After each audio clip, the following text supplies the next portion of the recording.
Hello दोस्तों, क्या आप जानते हैं फूड फोर्टिफिकेशन क्या है? हम लोगों के यूपीएससी प्रीलिम्स मेंस और इंटरव्यू के लिए ये काफ़ी इम्पोर्टेंट है, क्योंकि आपको भी पता है कि आजकल जो नए बच्चे जन्म ले रहे हैं, स्टंटिंग, वेस्टिंग और इसी के साथ साथ पतला दुबला होना, इस तरीके के कई रोग भी आ रहे हैं। और दूसरा, कई लोगों के आपने देखा होगा बाल वाइट हो रहे हैं, है ना? तो इस कारण से क्या है कि शरीर में न्यूट्रिशनल कमी होती है। तो जब न्यूट्रिशनल कमी है तो गवर्नमेंट के लिए कंसर्न है, जब कंसर्न है तो हमारे यूपीएससी के लिए भी इम्पोर्टेंट है। तो चलिए जानते हैं फूड फोर्टिफिकेशन क्या है।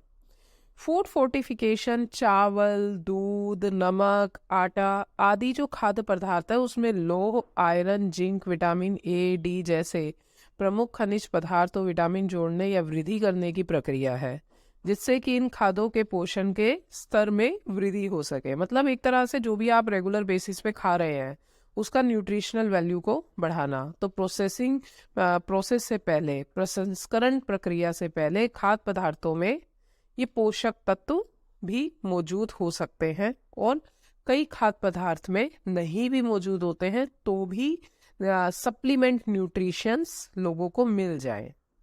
तो अब क्वेश्चन ये है कि भारत में फूड फोर्टिफिकेशन की आवश्यकता क्यों है, मतलब व्हाट इज द रिक्वायरमेंट। तो मैं आपको बता दूं कि सबसे पहली बात तो food safety and standard authority of India के अनुसार 70% लोग विटामिन और खनिज जैसे सूक्ष्म मात्रिक पोषक तत्वों का पर्याप्त उपभोग नहीं करते हैं। जो भी आप डेली बेसिस पे खाते हैं आपको उसमें आपको मिनरल्स वगैरह नहीं मिल पाते हैं। 70% बात करें तो स्कूल के बच्चों में आयरन की कमी मानी जाती है, एनीमिया की स्थिति है, और 57 जो स्कूल के बच्चे हैं उनमें विटामिन ए की कमी है। और विटामिन ए की कमी के कारण तो आपको पता ही है रतौंधी वगैरह भी हो जाता है, आईसाइट वीक्स होती हैं। ठीक है। दूसरा ये है कि भारत में जो पीड़ित बच्चे हैं उनकी संख्या ज़्यादा है, तो 50 to 70% तक दोषों में अगर हम इस तरीके के पोषक तत्व मिला दें तो उन दोषों में कमी की जा सकती है। और सबसे बड़ी बात है जो कि न्यूज़पेपर में भी काफ़ी बार आया है, कॉन्सेप्ट है हिडन हंगर का। क्या आप जानते हैं हिडन हंगर क्या है? हंगर तो हर व्यक्ति जानता है कि आपको भूख भूख है, आपके पास खाने के लिए खाना नहीं है। बट हिडन हंगर का मतलब है आप खाना खा रहे हैं फिर भी आपको भूख लग रही है। तो कई बार आपके साथ भी ऐसा हुआ होगा, खाना खाने के बाद भी आपको भूख लगती होगी, आप ऐसा फील करते होंगे कि आप सेटिस्फाई नहीं हो।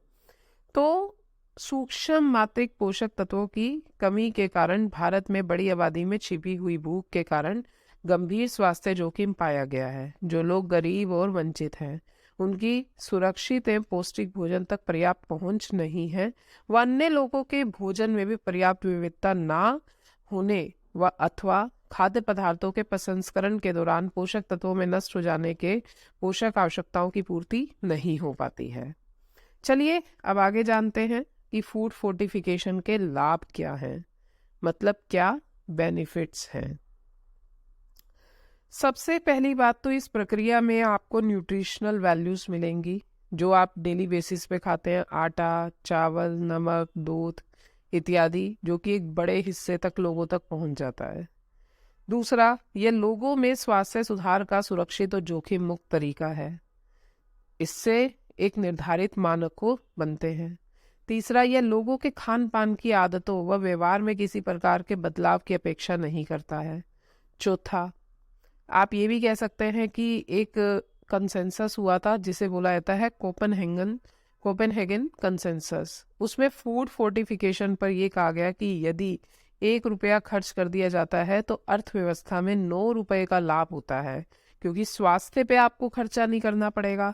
और फोर्टिफिकेशन के बाद खाद्य पदार्थों की कीमतों में सिर्फ 1 या 2% ही वृद्धि होती है। तो देखा जाए तो कम समय में आप तेजी से अपने देश में स्वास्थ्य सुधार भी लेकर आते हैं और इससे कॉस्टिंग भी कम पड़ती है। तो ये काफी बेनिफिशियल है। अब फूड फोर्टिफिकेशन के संबंध में भारत ने क्या किया है, क्योंकि जब आप मेंस आंसर राइटिंग करेंगे तो आप एक मल्टी डायमेंशन एस्पेक्ट से आंसर लिखेंगे, आप एक तरफा आंसर नहीं लिख सकते हैं। ठीक है ना? तो अब भारत को क्या बेनिफिट होगा, क्या ज़रूरत है, क्या लाभ है, क्या है फूड फोर्टिफिकेशन, ये तो समझ में आ गया। पर भारत ने क्या एफर्ट्स किए हैं, आइए जानते हैं। पंजाब, हरियाणा, राजस्थान, असम, महाराष्ट्र की दूध की सहकारी समितियां अपने दूध उत्पादों का फोर्टिफिकेशन कर रही है। और आपको ये पता होना चाहिए कि पूरे देश में सबसे ज़्यादा जो दूध की सप्लाई होती है वो इन्हीं राज्यों से ही होती है। दूसरा ये है कि बच्चों में लक्षित करने के लिए हिमाचल प्रदेश, हरियाणा, राजस्थान व मध्य प्रदेश की सरकारों ने अपने मिड डे मील की योजना में फोर्टिफाइड तेल का भी यूज़ कर दिया है। अब इससे न्यूट्रिशनल वैल्यूज मिलेंगी। तीसरा, पश्चिम बंगाल, अंडमान निकोबार ने पीडीएस के माध्यम से फोर्टिफिकेशन गेहूं के आटे का वितरण किया है। महाराष्ट्र सरकार ने भी एक ऐसा पायलट प्रोजेक्ट शुरू किया है। इसके अलावा FSSAI जो कि स्थानीय छोटे आपूर्तिकरों जैसे स्थानीय आटा पिसाई मिलों के साथ काम कर रहे हैं ताकि माइक्रो न्यूट्रिएंट भी लोगों को मिल सके। और इसी के साथ साथ FSSAI ने मानक सेट निर्धारित किए हैं, जैसे आशीर्वाद आटा, अन्नपूर्णा आटा, पतंजलि, पिल्सबरी जैसे उद्यम ने खाद्य पदार्थों में पोषक मिश्रण मिलाने पर सहमति भी दे दी है कि अभी अपने खाद्य पदार्थों में पोषण तत्व मिलाएंगे। तो इस प्रकार से ना केवल आप अपने देश में कुपोषण को समाप्त कर सकते हैं, बल्कि आप सस्टेनेबल डेवलपमेंट गोल जिसमें मुख्य उद्देश्य है भुखमरी को, हंगर को कम करना, आप उस दिशा में भी एक मजबूत कदम उठा सकते हैं। व जनता का स्वास्थ्य सुनिश्चित करके स्वास्थ्य व सशक्त भारत का निर्माण किया जा सकता है। और जितना सशक्त भारत होगा, जितना स्वस्थ भारत होगा, जितना अवेयर भारत होगा, उतना ही भारत आगे बढ़ेगा। तो आपको आज की वीडियो से समझ में आया, पहली चीज फूड फोर्टिफिकेशन क्या है, फूड फोर्टिफिकेशन की क्यों ज़रूरत है, फूड फोर्टिफिकेशन की क्या लाभ है, फूड फोर्टिफिकेशन में भारत क्या कर रहा है। तो ये आपको ओवरऑल समझ में आ गया है। अब आप मेंस आंसर राइटिंग कर सकते हैं, अपनी कॉपी में नोट डाउन कर लीजिएगा। तो चैनल को शेयर एंड सब्सक्राइब भी कीजिएगा।